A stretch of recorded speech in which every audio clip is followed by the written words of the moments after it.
Let's start with 12 News' Mallory Anderson inside the federal courthouse in downtown Milwaukee. Mallory, there's already been a juror issue this morning.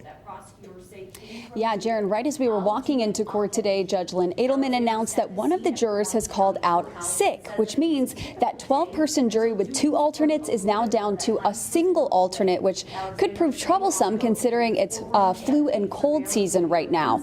Regardless of that juror calling out, though, the prosecution and the defense and judge all decided that the trial will resume as normal today. So today, the prosecution and defense laid out their framework for what they want the jury to focus on throughout the trial. Opening statements began with the prosecution, which used quite a bit of audio evidence that they say shows Judge Dugan choosing to send Eduardo Flores Ruiz out a side hallway from her court to evade ICE agents. This audio was admittedly pretty hard to hear, and the prosecution ran into some issues playing it, leading to long pauses. But once it was up and running, they played a clip they say is Dugan telling her court reporter she'll show Ruiz and his lawyer the side exit and will, quote, get the heat for that. The prosecution also showed emails Dugan sent to her judicial colleagues concerned about ICE's presence in the court leading up to April 18th. Prosecutors ended by saying Dugan has strong opinions of immigration, and she let those opinions cross the line into obstruction.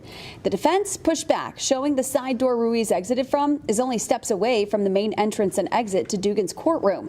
They then laid the groundwork of how confusing immigration protocol was at the courthouse at this time and say the warrant ICE agents had was not the traditional judicial warrant judges are used to seeing. The defense insists Dugan never told Ruiz or his lawyer to run down the stairs to evade ICE, just to leave the courtroom in general and reschedule. The defense ended by saying Dugan was following protocol and tried to balance everyone's needs in that situation. And so, Mallory, the first witness testimony is happening right now.